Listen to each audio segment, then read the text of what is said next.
esté aludido aquí, tiene la palabra. Casi intervengo por alusión, por alusiones, pero bueno, primero mostrar mi felicidad, felicitar viene de felicidad por esta tesis. Me uno a las felicitaciones de mis colegas,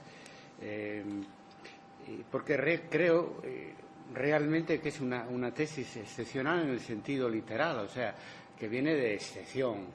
O sea, todos sabemos lo poco habituales que son este tipo de tesis en historia, ¿no? En ese sentido es extraordinaria, porque, claro, es un reto y está bien hecha. Podía no ser tan buena, ¿no? Pero con un poco menos que fuera ya estaríamos aquí celebrándolo, ¿no? Por lo tanto, felicitar, por supuesto, a Francisco, colega y amigo, pero también a María Antonia y a Pilar, que para ellas ha sido un reto también, porque es codirigida y porque es una tesis, excepcional, en el sentido de que no hay muchas de esta altura, ¿no? Y con este enfoque creo que lo primero, valorar el enorme esfuerzo que hizo el doctorando, ¿no? No me refiero solo de documentarse, que eso es evidente, sino el enorme esfuerzo intelectual. Porque a veces nos olvidamos que el trabajo de historiador, además de la técnica, del método y tal, es un trabajo intelectual. Y por el enfoque escogido ya no podía ser otra cosa. Pero es que muchas veces, digamos, nos contentamos con los datos que extraemos de las fuentes y, bueno, los ordenamos un poco y ya tenemos una comunicación, una ponencia, un artículo, un libro, ¿no? Entonces, el que haya un gran trabajo intelectual aquí, es decir, reflexión y comprensión de lo que se ha leído, también creo que hay que valorarlo, ¿no? La bibliografía es muy completa. Hasta ahora no he oído decir, como en otros tribunales, falta esto y falta lo otro. Es muy completa, pero primero está muy bien estructurada, ¿no? Según las diferentes temas que le interesaban, porque le interesaban muchos temas a la vez. Una gran parte ha sido leída, la que tenía más que ver con su investigación y, sobre todo, digerida. Porque se puede leer desde anales hasta los evolucionistas de antropología, hasta los sociólogos, ¿y cómo digieres todo eso? Claro, se dice, no, la tesis está bien escrita, claro, porque las lecturas están muy bien digeridas y se ha pensado y se ha reflexionado sobre eso. Y no es solo un problema de la capacidad intelectual y su inteligencia, bueno, porque eso es obvio, pero bueno, está afortunadamente muy repartido en nuestras áreas profesionales, ¿no? Es que hubo un gran esfuerzo y una gran dedicación y una metodología de trabajo en la tesis que no es habitual, porque acumulamos mucho dato y con los datos acumulados hacemos la tesis. Y la parte que dedicamos a la reflexión suele ser a menudo reducida. En este caso era imposible por la temática, ¿no? Pero bueno, el reto ha salido, el resultado de ese reto ha sido muy brillante. Hay reflexiones propias, muchas, todo. Hay tesis, ¿no? Se decía, la tesis nació como rito académico cuando alguien tiene que proponer, pues una propuesta, permitirme la redundancia. Entonces dice, hay tesis. Yo lo he oído eso en otros tribunales. ¿Hay tesis o es un trabajo bien hecho de documentación? No, es que aquí hay una propuesta clara y hay unas posiciones de partida también y hay unas conclusiones que no son solo empíricas, sino que son metodológicas, son historiográficas, son teóricas. Lo importante, que hay una propuesta del autor. Se presenta aquí como en los orígenes de la universidad, con una tesis. Y ahí tienen ustedes y tienen que opinar sobre ella, discutir, etcétera, y por lo tanto, claro, su publicación pienso que va a ser obligatoriamente objeto de reflexión. Quiero decir también que muchos historiadores consagrados y muy buenos no serían capaces o no podrían hacer una tesis así. Yo que me he pasado, pues bueno, llevo 20 años haciendo los congresos de Historia y Debate, que se cumplen este año exactamente. Y entonces, pues siempre, sobre todo en mi medio académico más cercano, estoy tirando de gente para que participe en un tipo de congresos donde solo se habla de metodología, historiografía, teoría, relación con la sociedad. Y algunos colegas a veces me dicen, mira, el problema que tengo yo es buenos historiadores. Es que yo no he recibido, cuando era joven, formación sobre estos temas. Y claro, de mayor, pues bueno, tienes tu línea de investigación, tus trabajos empíricos, vas a los archivos, tus publicaciones, etcétera, y ya no adquieres esa parte de tu formación que no te dieron en la facultad, etcétera. Y entonces, eso es el problema que tiene a veces la comunidad de historiadores con las temáticas de metodología, historiografía, teoría. De que parece un tema muy difícil que, sin embargo, a lo mejor en otras ciencias sociales se aborda con más facilidad. Sin embargo, en historia, pues bueno, por toda la tradición positivista que tiene de bueno y de malo, ¿no? Pero que en principio no primaba el trabajo intelectual puramente reflexivo o puramente abstracto.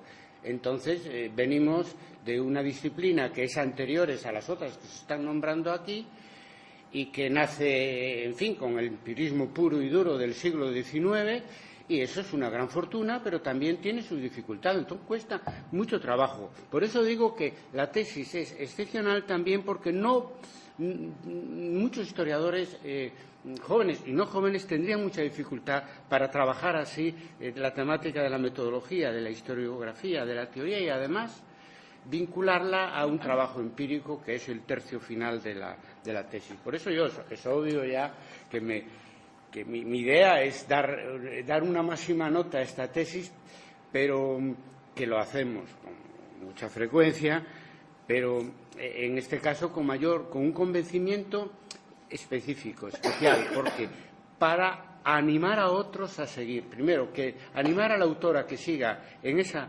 dirección, combinando la reflexión con el trabajo empírico, y animar a otros colegas jóvenes que lo hagan. ¿Por qué? Por el bien de la disciplina. ¿Y por qué? Porque el nuevo conocimiento nace de la reflexión, no del trabajo puramente técnico-metodológico.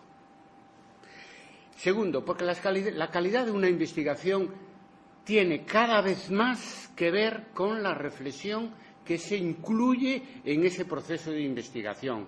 Porque a estas alturas ya todos sabemos ya manejarnos con archivos, en fin, con la paleografía, con las llamadas ciencias auxiliares, con buscar datos, con ordenarlos y con escribirlos bien. Eso ya, si queremos decir algo nuevo, hay que hacer más tesis en esta dirección. A lo mejor no 2/3 de historiografía y 1/3 de trabajo empírico, pero me da igual cualquiera que sea la proporción, pero que haya una parte muy importante de reflexión vinculada al trabajo empírico. Por lo tanto, yo creo que el futuro de la disciplina depende de que se trabaje más en esta dirección, porque la historiografía del siglo XX continúa en algunos sectores de nuestra disciplina, pero ha entrado en crisis, y eso queda muy claro en la tesis de Fernando, y lo sabemos todos, ¿no? Es decir, ha entrado en crisis más bien a finales de los 70, sobre todo años 80 y 90. Y, por lo tanto, tenemos que buscar nuevas respuestas. En Historia de Debate lo hacemos sin hacer tabla rasa de análisis, ni de marxismo, ni de las grandes aportaciones del siglo XX. Pero sabemos muy bien que estamos en el siglo XXI desde el punto de vista histórico y desde el punto de vista historiográfico. Entonces, necesitamos nuevas cabezas, nuevas investigaciones. Y esto es un ejemplo, ya digo, a seguir. Porque es joven y porque es medievalista. Me llamó la atención, que no lo conocía, porque esto lo introdujo aquí, pero no está en el texto. Que no puso lo del cancionario cancionero de Baena para que no, bueno, para demostrar lo siguiente, que todos los historiadores estamos suficientemente preparados para reflexionar sobre la metodología, la historiografía y la teoría, no como piensan algunos contemporaneistas, que es cosa de ellos, para nada. Y de hecho yo lo sé bien como coordinador de Historia de Debate, donde aproximadamente todas las áreas de conocimiento histórico se equilibran y tenemos en todas las áreas gente que está haciendo reflexiones que no solo interesan a esa área en concreto, sino al conjunto de la comunidad de historiadores, como es evidentemente el caso de la tesis de Francisco José Díaz Marcilla. Claro, aquí ha salido 2 o 3 veces. Para quien sea ajeno a nuestro campo académico le extrañará. El propio Fernando dice, bueno, pecado de ambición, quizá un poco pretencioso, pero debe ser así, decía Claudia. Pero bueno, ¿por qué tenemos que estar disculpándonos? Si debería ser obligatorio ser ambicioso. ¿Y cómo podemos tener que estar disculpándonos, salvo que la ambición no se corresponda con los resultados? Que este no es el caso. Por eso la felicitación, porque aquí se consigue llevar a buen puerto las pretensiones iniciales ambiciosas de la obra. En un aspecto, además, que no es solo el puramente reflexivo, historiográfico, metodológico y tal, no, en el aspecto de combinar la aplicación, el estudio de caso, combinarlo con la reflexión, con la propuesta que se hace.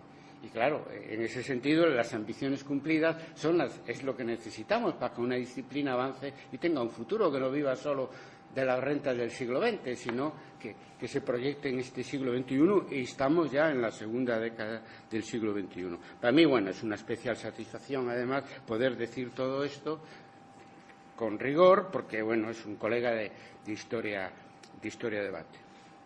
Yo, a partir de aquí, bueno, pues algunas sugerencias para trabajos futuros y también para esa reflexión que practicamos en Historia de Debates, que tiene que ver con la pluralidad de subjetividades, y eso ni es una invención de Francisco ni es mía, porque esto está sacado de Thomas S. Kuhn y de la filosofía de la ciencia, que la filosofía de la ciencia es una de las ramas con las que también hay que interactuar. Nosotros practicamos en Historia de Debate la interdisciplinaridad de la historiografía, es decir, de la historia de nuestra disciplina, de la historia de la ciencia histórica, con la historia de la ciencia, y la historia de la ciencia después de Popper, es decir, después de Kuhn, porque Kuhn supera a Popper, entra en un campo absolutamente distinto que lo ha revolucionado todo.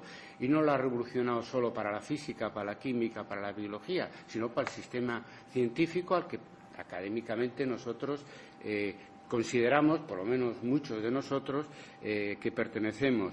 Entonces, Kuhn dice que la verdad no surge tan directamente y de una manera tan clara y tan unívoca y tan absoluta del trato con las fuentes, sino que es consecuencia del consenso que se establece en la comunidad de especialistas.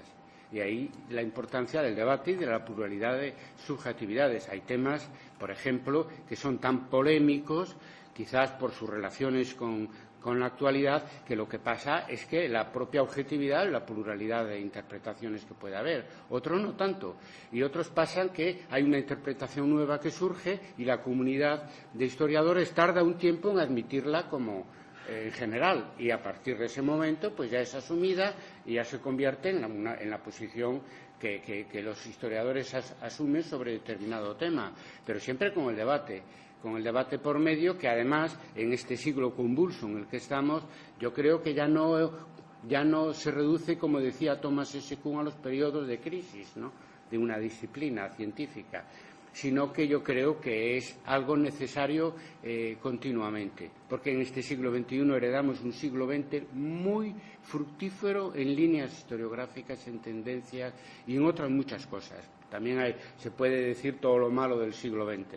Entonces, no es nada fácil innovar y decir cosas nuevas, y para eso hay que discutir y hay que debatir y no pensar que la historia es una ciencia porque el historiador tiene no sé, el dedo mágico de cómo domina las fuentes y los archivos, de decir una verdad y esa verdad es absoluta y va a misa, por decirlo de una manera religiosa, para nada. La historia, esto lo acabo de oír ahora por parte de María Sol es que le pasa como a la antropología. El que investiga está incidiendo sobre su investigación y es algo que los antropólogos dominan más que los historiadores, tal como nos lo explicó, hablando muy bien del tema del relativismo cultural, cuando decía que hay que tener en cuenta la incidencia del propio investigador. Esto ya lo dijo Heisenberg en el principio de incertidumbre hace un siglo en todo caso. Toda la explicación en la tesis de la historiografía del siglo XX, yo pienso que es un esquema muy claro, demuestra esa claridad, esa lectura bien digerida. Es un esquema muy claro de cómo se genera la revolución historiográfica del siglo XX, la crisis y la situación en la que estamos ahora de poscrisis. Yo ahí, pues algunas sugerencias, algunas notas. Por ejemplo, pienso que se hablan dos sitios del neopositivismo del siglo XX. En uno de la nueva historia económica norteamericana y en otro del cuantitativismo.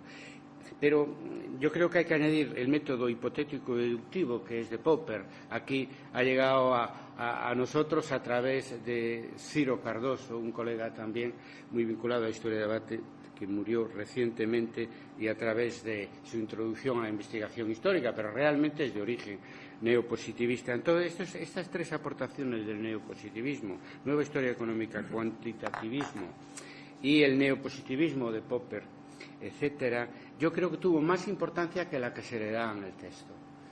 Porque esa capacidad para reciclarse, el viejo positivismo rankeano de Señor del Langlois, etcétera, a través del cuantitativismo y a través de la epistemología neopositivista, yo creo que fue muy importante porque en un momento dado confluye con la escuela de análisis del marxismo y crea un territorio común.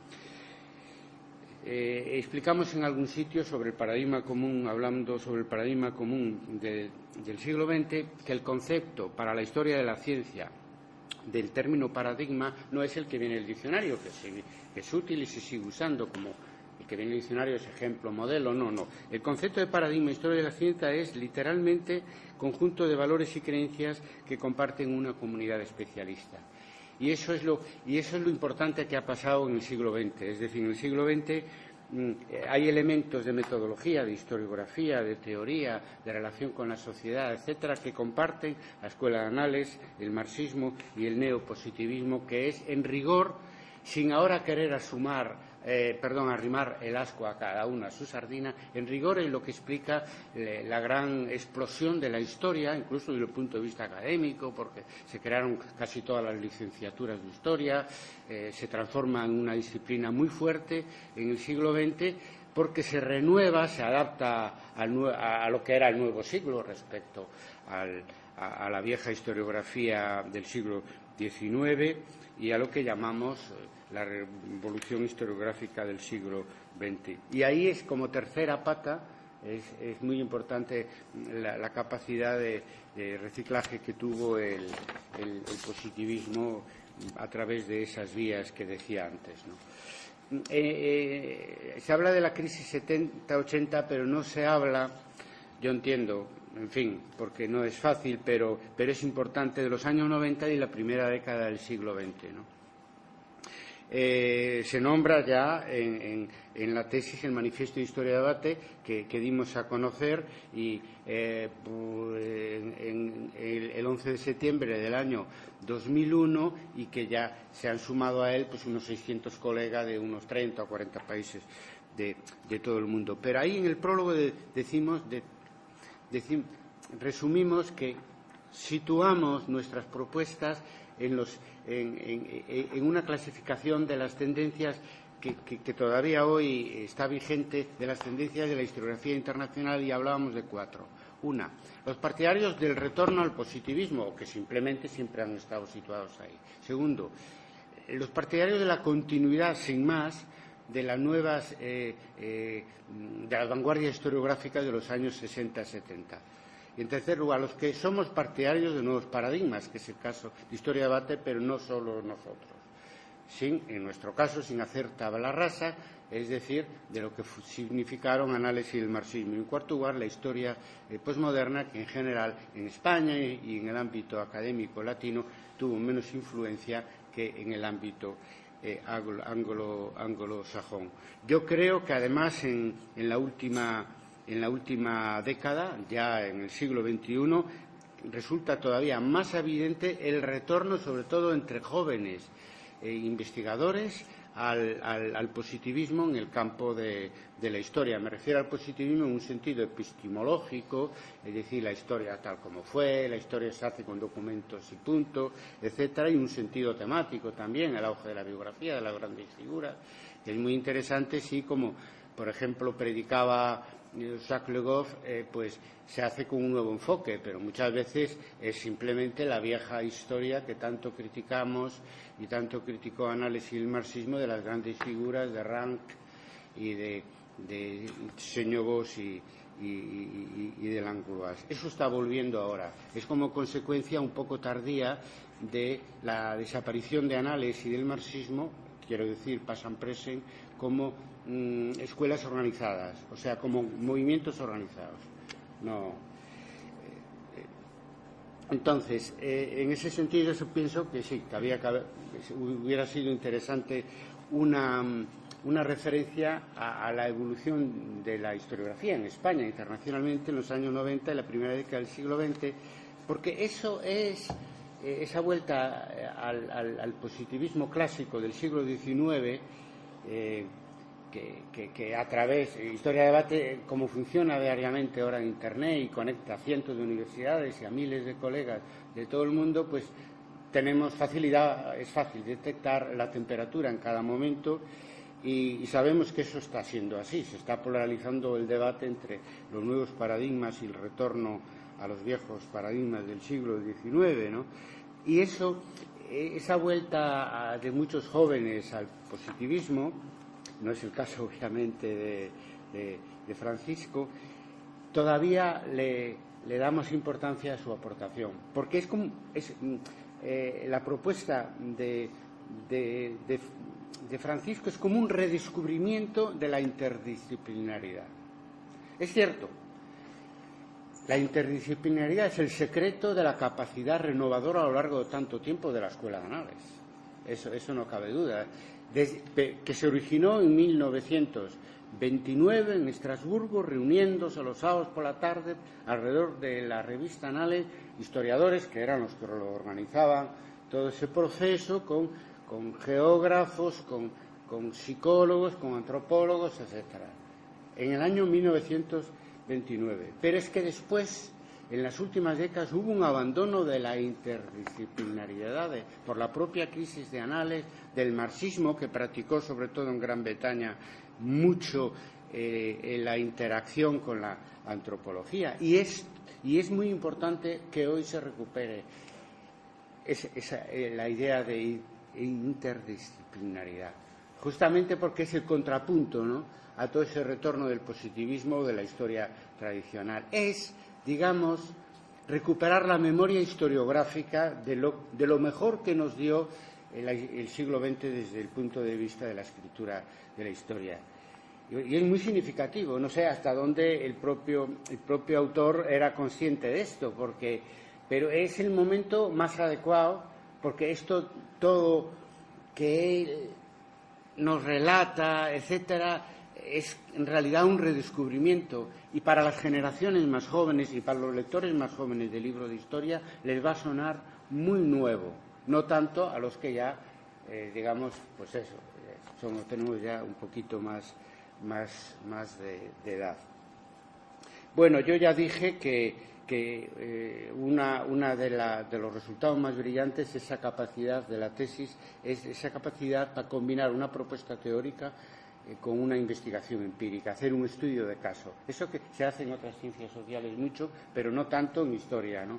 Una vez que se aclaran las posiciones teóricas de partidas. Es también interesante porque a veces, no siempre, pero a veces en nuestro campo académico, los colegas que reflexionan sobre historiografía no hacen trabajo empírico. No es el caso de los que estamos en esta mesa. Yo conozco también los trabajos de Fernando, ¿no? y de Francisco, pero muchas veces es que hay aportaciones que no dejan de tener interesantes, pero puramente de colegas que solo reflexionan, que no tienen un trabajo empírico. Bueno, y al revés, por supuesto, ¿no? Pero al revés es más habitual hacer trabajo empírico y exclusivamente en la introducción de una investigación, de una tesis, hablar algo de fuentes, de bibliografía y de metodología. Nada más. Por lo tanto, esto termina, es muy importante seguir en esta dirección, terminar con esa separación entre teóricos, que son muy pocos, ¿no?, etcétera, que a veces no vienen de la disciplina de la historia, sino de otras disciplinas, y prácticos y empiristas, una división del trabajo que nosotros no podemos aceptar. Un autor tan poco sospechoso como Habermas, por ejemplo, en su libro sobre el materialismo histórico,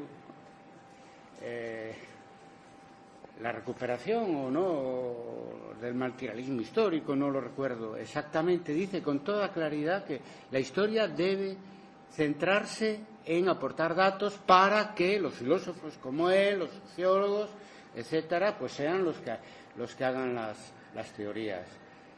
O sea, si eso sigue así, nosotros quedaremos reducidos a la marginalidad académica, de erudita, etcétera, con todo el trauma que eso supone.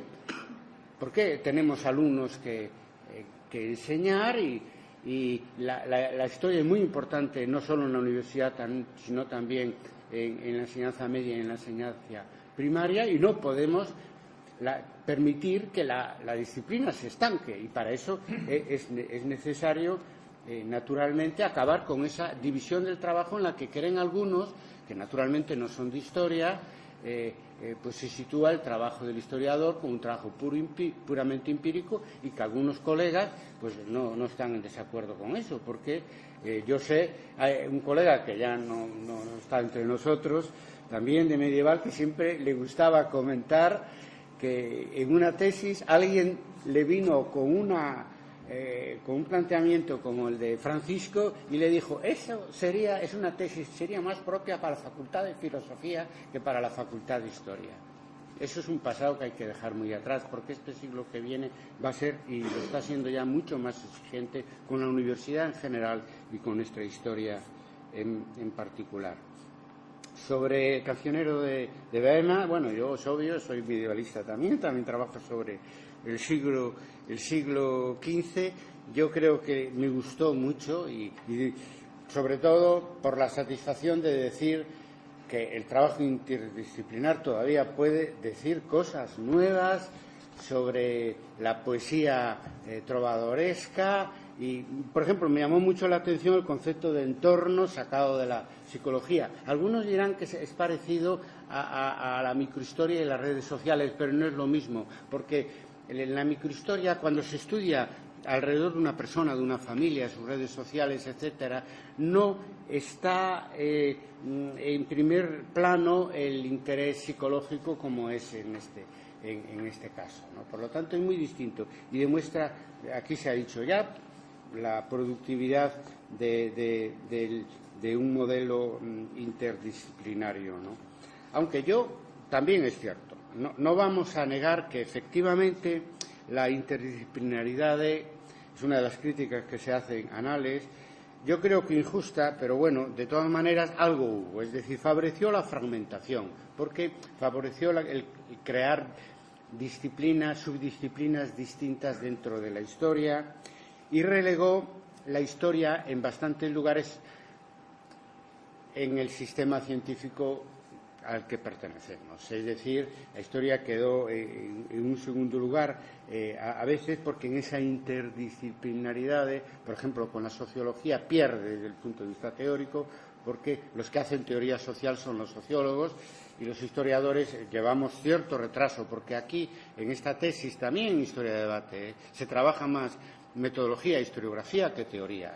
Y en eso, que es el grado máximo de abstracción, llevamos sí que en ese caso un enorme retraso. Entonces, claro, un sociólogo, incluso un antropólogo, en ese sentido nos debe ganar. Yo creo que si algo de eso hay, puede que la interdisciplinaridad pudiera contribuyera a la crisis de los años 80-90 y a la vuelta después de análisis del marxismo del positivismo. Por eso que en Historia de Debate, en el apartado del Manifiesto de Historia de Debate, en el apartado contra la hiperespecialización y la fragmentación de la disciplina, junto con el recuerdo que aquí tiene carácter de tesis doctoral de la necesidad de la interdisciplinariedad, hablamos de la interdisciplinariedad hacia adentro.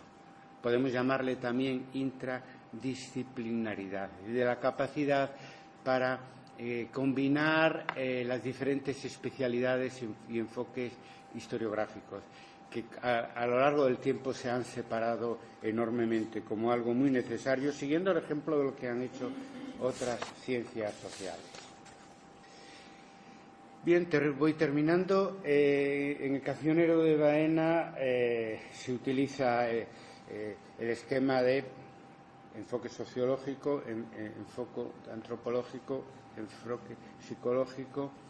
El objetivo era demostrar la efectividad de la propuesta del autor, de interdisciplinar, pero también, insisto, cara al futuro, volviendo sobre esos trabajos, lo puede hacer el autor u otro autor, claro, tiene que, al mismo tiempo, tomar en consideración lo siguiente, y es que hubo ya una fusión entre la historia y la sociología que dio lugar a la historia social pues hace décadas.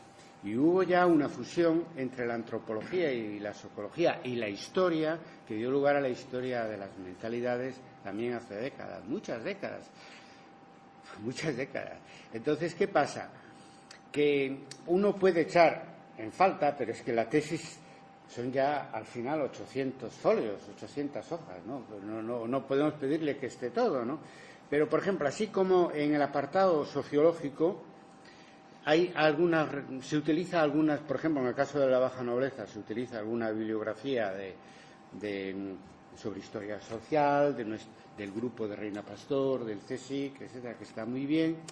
Sin embargo, no mucho más. Se podía utilizar más la bibliografía extensa, y es muy buena, además, que tenemos en historia medieval desde el punto de vista de un enfoque de historia social. En historia de las mentalidades se usa casi nada.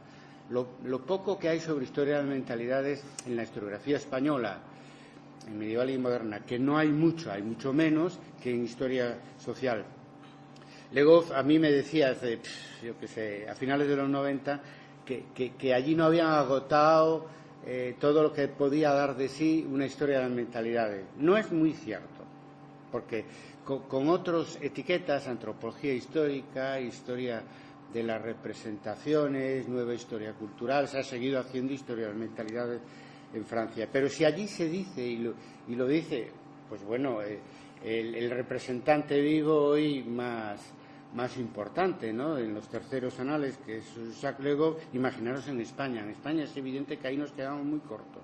Por lo tanto, tenemos necesidad de interactuar con la antropología y la psicología por bastantes años, porque yo lo sé porque es mi campo de investigación empírica, ¿no? Y entonces hay muy poco hecho, y por lo tanto lo que Francisco aporta es interesante, pero había que contrastarlo con la propia bibliografía de historia de las mentalidades. Aunque, insisto, el objetivo del apartado del último tercio de la tesis era otro, era demostrar la tesis desde un punto de vista empírico. Entonces, claro, no le vas a pedir más, lo primero es lo primero. La fragmentación es el problema historiográfico fundamental que tiene la disciplina de la historia, aquí y fuera de aquí. Eso no cabe duda. Cómo restituir la unidad del objeto de nuestra investigación. Y en ese sentido yo ya dije que la sociología y la antropología van por delante nuestra. Como aquí lo que tenemos son antropólogas que nos han iluminado, pues en el caso de Pilar se ve su huella en la tesis, y en el caso de Sol, porque es que, bueno, ya visteis aquí lo sumamente interesante que es escucharlo, ¿no? porque en el fondo las ciencias sociales tienen muchas cosas en común. Pues la antropología, el antropólogo cuando hace trabajo de campo no distingue entre las grandes y las pequeñas figuras, no distingue entre lo económico y lo simbólico, en fin, trata de investigarlo todo y no busca una síntesis final, sino de interrelacionar todo. La sociología también en ese sentido ha sido muy globalizadora, más que la historia.